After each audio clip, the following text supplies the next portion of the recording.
Yirmiyahu was a prophet, was a good chaver of mine.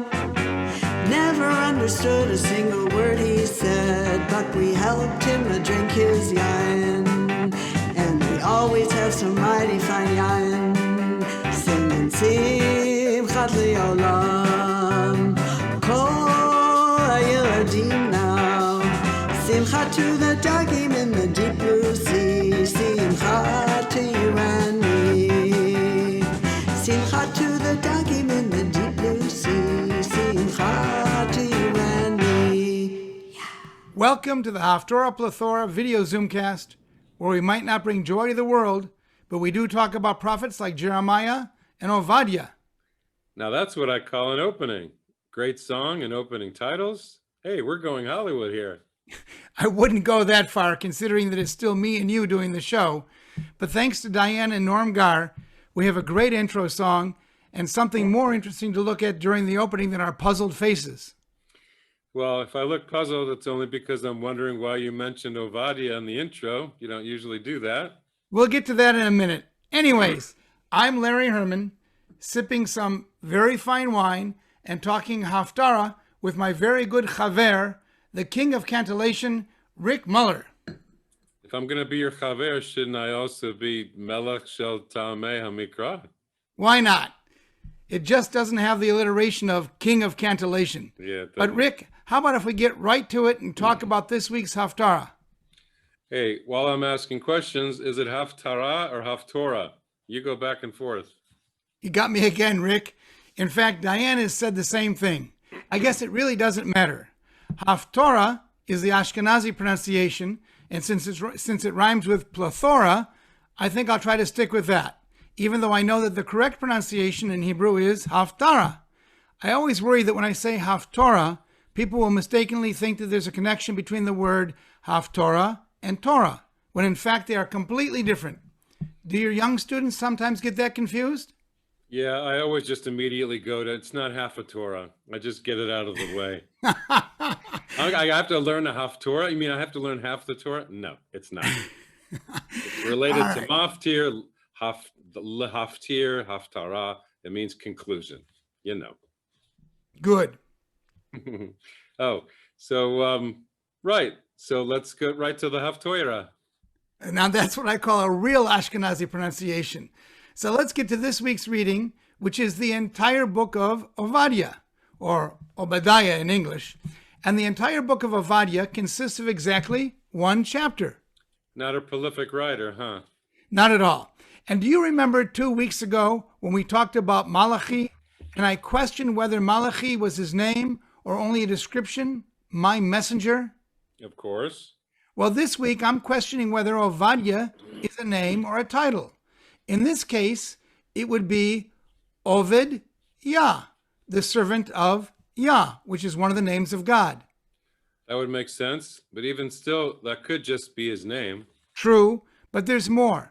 You actually know Ovadia's name in another language. It's super common. Let's see, servant of God. How about Eric Severide, the old newscaster? Very funny, very funny. No, I'm not speaking about English or one person's name, but a very common name in Arabic. It's Abdullah or Abdullah. In the Arabic translation of the Bible, Ovadia is Abdullah, meaning the servant of God. The things you learn in Haftarah Plethora. I'm not done. There are a number of Ovadias in the Tanakh. Perhaps the most well-known is the Ovadia who was the servant of King Ahab in the 9th century BCE, way before our Ovadia. But there are more than 10 separate references to Ovadia, most of them not particularly important characters in the narrative, which suggests that the word is in fact a descriptive title and not a personal name. So then how did this guy merit his own book in the Bible, even if it's only one chapter? Well, according to the Talmud, Ovadia is a minor character from the book of Job. He's supposed to be a convert to Judaism from the tribe of Edom. Aha, I'm beginning to see the connection. Edom, Esau and Jacob, the connection to the Parshat. Right, Rick. Who better to prophesize against the Edomites than someone who knows them intimately, because he is an Edomite himself, at least according to the Midrash. But I'm getting ahead of myself since we haven't even talked about the contents of the chapter. Book. Okay, book. It's all in one. And this short chapter of just 21 verses seems to be a rant against the tribe of Edom. Historically, at least in the biblical version of history, Edom was a tribe on the eastern borders of Judea and Israel. Since they were supposed to be the descendants of Esau, the brother of Jacob, or Yisrael, the Edomites were the Israelites' brothers or cousins. Now, according to tradition, if not the Bible itself, the Edomites conspired with the Babylonians in the downfall of Jerusalem at the beginning of the 6th century BCE. And so Ovadia, whoever he was, prophesying around the time of the exile or shortly thereafter, foresees the downfall of Edom because of their betrayal. They failed to come to the aid of their kin, perhaps even participating in the looting of Jerusalem. And as a result, God would punish them. Israel and Jacob would prevail, as the last line of the chapter, as the last line of the book prophesizes. That last verse will be familiar to anyone who regularly davens, as it's the last line of the Pesukei de Zimra of service in the morning, just following the Song of the Sea, and just before we enter Shacharit with Yishtabach. Va'alu Mosheim b'Har Tzion lishpot et Har Esav, v'haita l'Adonai hamlucha. For the liberators shall march, liberators meaning the Israelites, shall march up on Mount Zion to wreak judgment on Mount Esau, and dominion shall be the Lord's. This, in a nutshell, is the narrative of our text this week. I'm waiting my turn here. Okay, just a minute. I just have two more short points to make. The first is that part of our text, verses 2 through 6, are replicated almost exactly in Jeremiah. To me, at least, this suggests that Ovadia was not a person or a prophet at all, but the pseudonym to whoever wrote this chapter, whoever wrote this book, with the clear political purpose of attacking the Edomites. Perhaps it was intended to be inserted elsewhere, borrowed from Jeremiah. But, and this is my last point, don't forget that Edom became a euphemism for Rome, and in Talmudic times, the church, and possibly even before that. So maybe this book had its origins even later, when the real threat was indeed someone other than Edom, perhaps the Babylonians, perhaps the Greeks, or even the Romans. I have not seen this suggested anywhere else, but it seems to make sense to me. It seems credible that all of this book was invented as a political polemic. Interesting theory, but I work with what I've got in front of me, and that's the text with the trope. So here's what I see. Go for it, Rick. Okay. So we go from the top down with the rarest trope, and the rarest trope of the day is towards the end in verse 20, but we'll wait on that. But at the beginning here, right after Ovadia's name, we have a Tilisha Kitana, which is rare. Koamar, so it's the big, the cry of the town crier, the listen to my words, take heed, the intro, wake up, stop talking, listen to what I have to say. That's all in that first sentence there. Adonai Elohim, you have the Kadma V'Azla, very dramatic. The high note causes people to wake up. Then Le'edom, so Edom, I just realized this is going down, right? The ruin of Edom, if you want to put a trope to that. And then Shmuah Shamanu, again, the high point of the Kadma V'Azla. So it's grabbing people by their ears and saying, hey, this is a story I'm going to tell you about Edom going down. How do you like that? And then and that would be a happy story to the Israelites if they heard about the downfall of their enemies. Right. Schadenfreude. Yes. Schadenfreude. Yes. So that's all I really see in that first part is because the rest of the trope is pretty tame. Verse 6, I thought the yativ there, and in verse 7, the yativ there, I thought it was interesting, but not so much. I thought it connected to Echad trope and how we were destitute and and how the Israelites were so destroyed. But you think differently, huh? On Well, verse 6. I'll tell you what, Rick. What I think about this haftarah is I think that it's quite different than most other prophecies or the haftarot from different prophets, because usually the prophet is talking to the Israelites, talking to the Jewish people, and basically saying, "Hey, get your act together, or there will be doom." Maybe giving some words of hope. And this entire book of Ovadia basically is saying it's speaking to the Israelites, but it's prophesizing the doom of their enemies, the Edomites. So it's not so much telling the Israelites to get their act together as much as it is saying, don't worry, your enemies will be punished. So in verse 6 with that yativ, I think it's actually important, but for a slightly different reason. Instead of saying, how could this be? The Echir is saying, look at how much these Esau is going to be Rifled and ransacked. And ransacked. So much. And then in the next verse, where the Yativ is on the words, Kol Anshe Britecha, it's saying, all of your allies, every single one of the allies of Esau or of Edom will turn against them. Like they betrayed us, right? Like they betrayed us, exactly. Karma kind of thing, yeah. Yeah, like that karma, right? Yeah.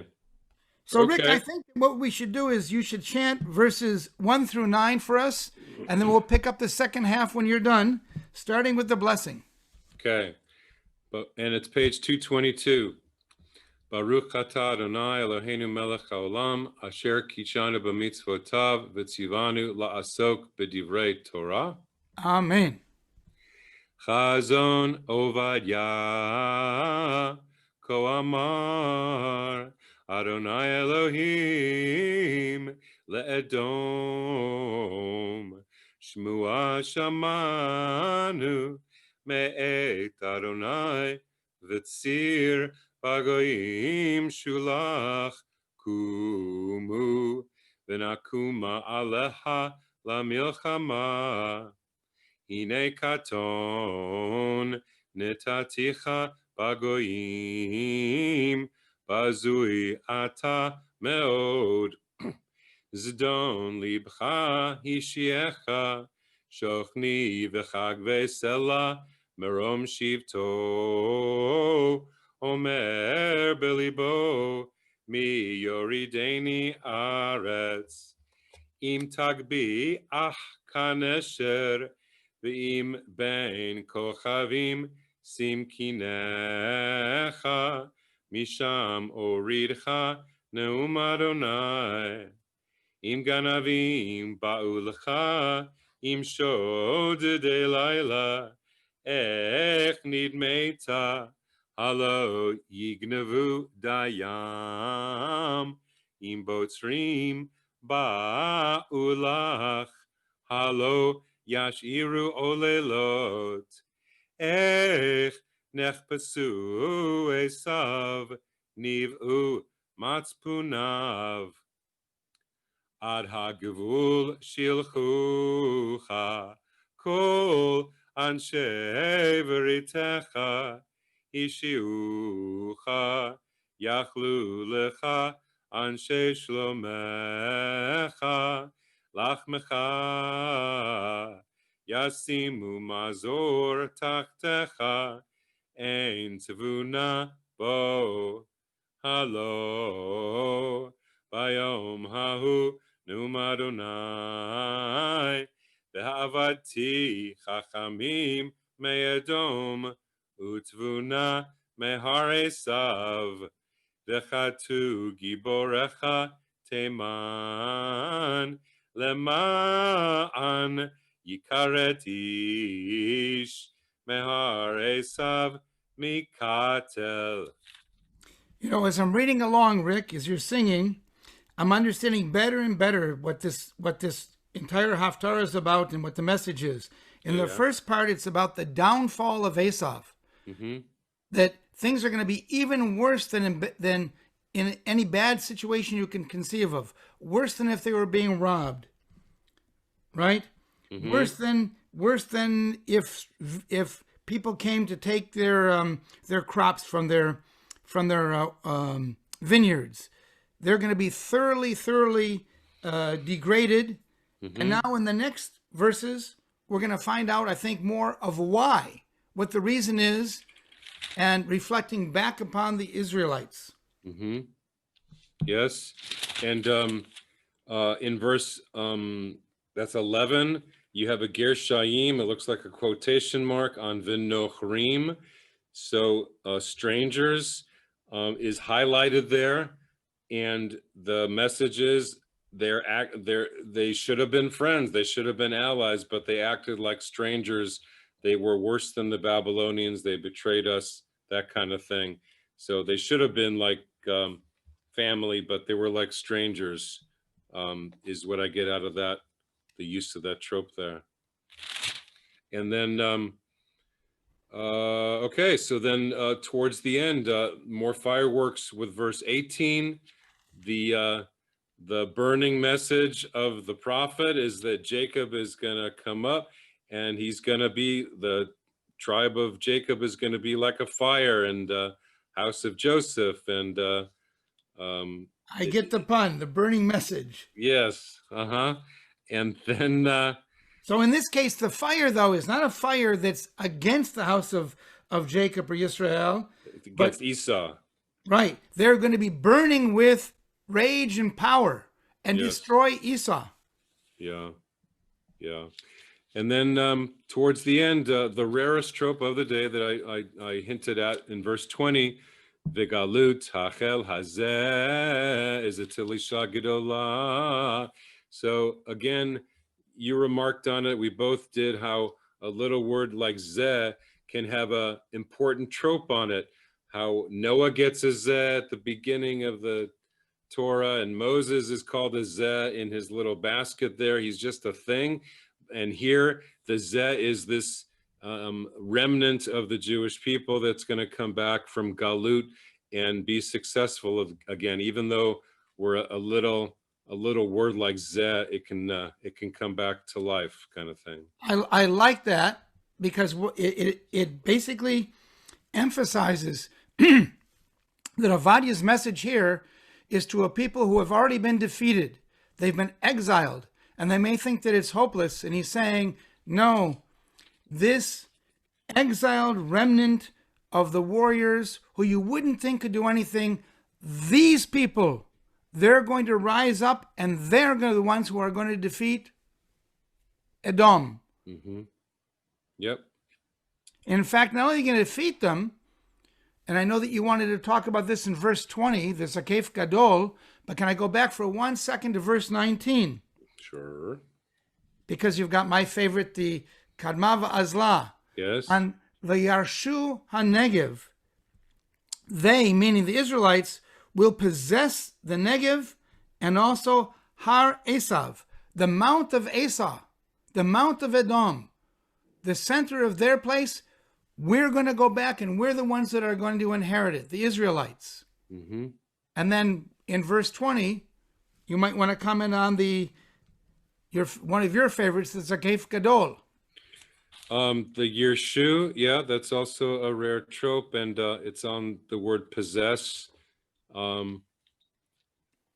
Back in those days, possessing land, even today, it's a big thing. People fight over land.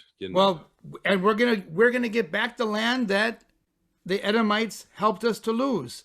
Yeah. By the way, there's a very interesting couple of words in verse 20. It's verse 20. Sorry.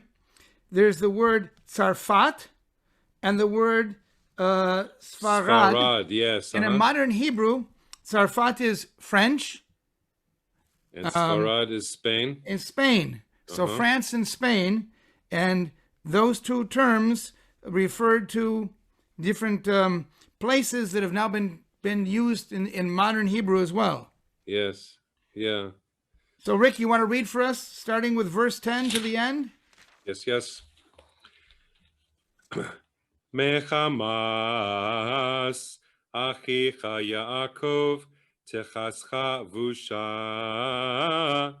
V'nichrata leolam.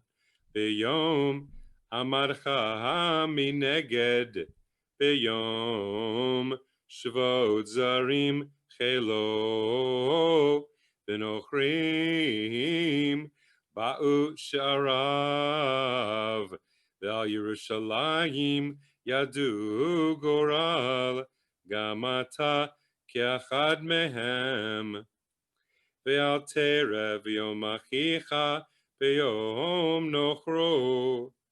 Ve'al tismach livnei Yehuda b'yom avdam. Ve'al tagdel picha b'yom tzara. Al tavo v'sha'arami b'yom edam. Al tereh gamata Bira'ato b'yom edo. Ve'al tishlachna v'chelo b'yom edo. Ve'al ta'amod al haperek lehachrit et plitav. Ve'al tasger sridav b'yom tzara. Ki karov yom Adonai al kol hagoyim.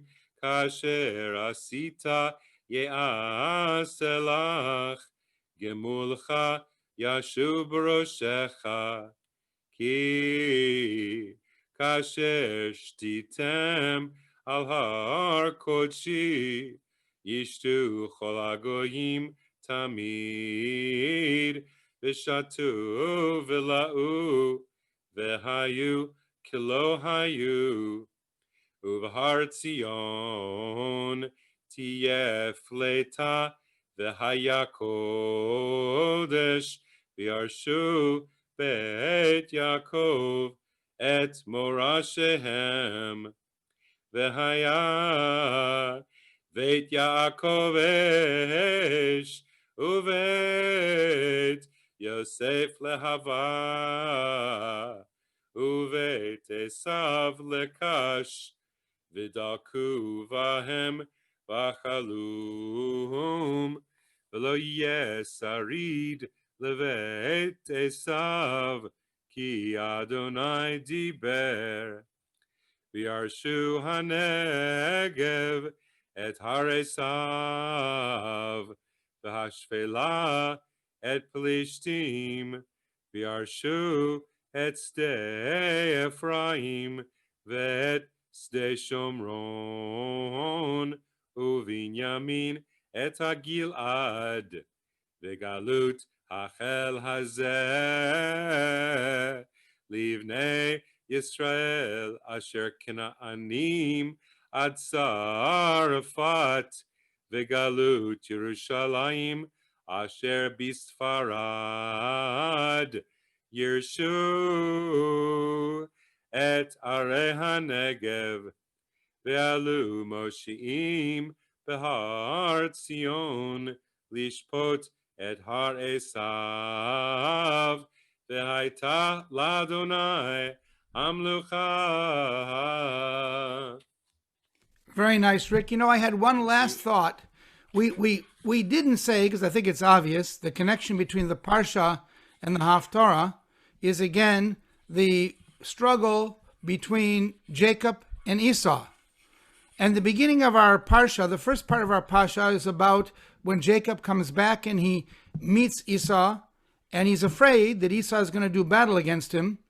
And he defeats Esau, but not in battle. He basically, whether Esau is the one who wants to reconcile or Jacob is smarter than him in terms of the way in which he met him, in a sense he defeats Esau.